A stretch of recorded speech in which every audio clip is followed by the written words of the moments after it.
Markets tend to trade on expectations more than they trade on events. So we already erased a lot of this year's gains this week when some of this volatility heated up, this headline volatility heated up, and then we get to the day where things actually go in place. And I think it could be a number of things, the most likely of which is that the market expects that we're going to get this done at some point, and we would agree. Yeah, and it's interesting, Lindsey, because when you break out those giant Excel spreadsheets that you and your team have and all your economic projections, do you start to ratchet down those estimates now, or do you kind of wait and see how this plays out? It's got to be very difficult to try to forecast in this environment. It is very difficult, and we do have to look at the different scenarios that could potentially play out. On the one hand, this could be more political posturing, the Trump administration really trying to amp up the pressure on the Chinese in order to get a deal done. In that case, it could have a very short-term impact on the economy if, in fact, these tariffs are put out there and then rolled back in the near term, just as a carrot to, again, get that trade deal pushed through to the finish line. On the other hand, if we do, in fact, see these tariffs implemented for a prolonged period of time, well, we do have to begin to factor in the negative expectations or the negative impact that we would expect on top-line GDP. When we look at what happened in 2017 to 2018, the fresh rounds of tariffs that went into play, they shaved off about 0.2 of a percentage point. Now you're talking about more than doubling the tariffs on the already targeted $200 billion.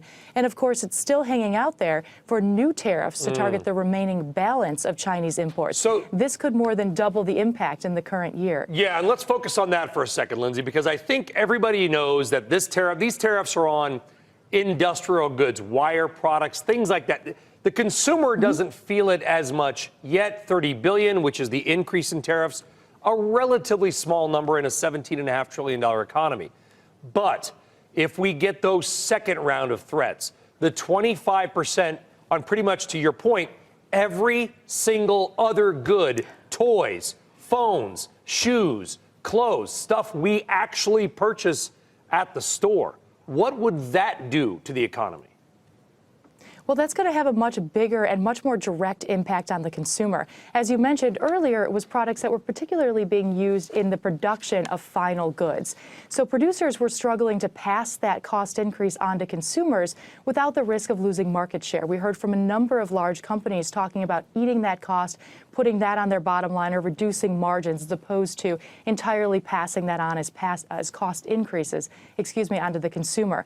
But when we start to see final goods targeted, this is where the consumer is really going to start to see those cost increases and could begin to hit the American family, maybe raising the average basket of goods and services that we buy by $500 to $1,000, which isn't necessarily life-changing money, but for the average American family, $1,000 is a significant amount of additional discretionary wealth that they're now going to have to find from other allocations and put towards, again, that normal basket of everyday discretionary purchases that they rely on. Especially as gas prices also continue to tick up as well.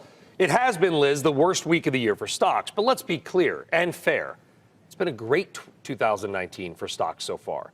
Are you surprised by how resilient this market has so far been?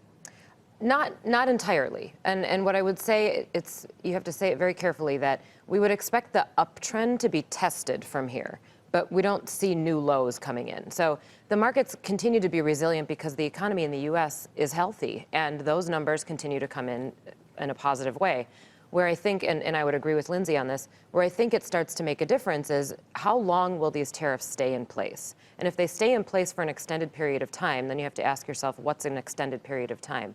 To the market, I think if these stay in place through the end of the second quarter, then it starts to bake through in companies' guidance, and they have to really expect that margins are going to be pressured through the end of the year. Then you start to see this year that we thought was going to be back-end loaded with higher earnings and higher GDP growth. Maybe that back-end load becomes a little bit softer. And then markets start to really feel the pressure moving through the rest of summer. What if we get that second round? The 25% on the other $325 billion in goods that we import. I think what if we get those tariffs? Then what? Right, that would put pressure on the markets for sure. Because you'd have to ratchet down earnings expectations, I would imagine, by a couple of percent. You would have to ratchet down. Multiples would be stretched. you got to bring the P down because the E is coming down in price to earnings. Right. And as we saw through the fourth quarter of last year, guidance matters more than the numbers we're posting. And even the first quarter of this year, we kind of thought we were going to schlep our way through earnings season. It ended up being better than we expected, but the market really didn't care. And we've had an earnings season that's relatively flat. What the market cares about is what companies see going forward for the next 3 to 6 months. Bottom line, are you advising your clients to change their investment strategy because of this tariffs? No, this is way too short term to start changing your investment strategy because then you're just chasing things. I think we need to let some of this bake through, and we do still see green shoots in the economy. So for the year, we're still positive and expect the S&P to have a positive return. And Lindsey, same question to you. Are you ratcheting down your estimates, your economic numbers right now, or you have to wait? I think we do need to be patient and wait and see exactly what is going to come out of these latest negotiations. If we do, in fact, see retaliation from Beijing, if, in fact, we do see that second layer of tariffs go into effect on that remaining balance, there still are a number of question marks. But that being said, the U.S. economy is still on very fragile footing, the global economy beginning to lose momentum. So any sort of layered on uncertainty of international cross currents is going to further depress our outlook for domestic growth, certainly.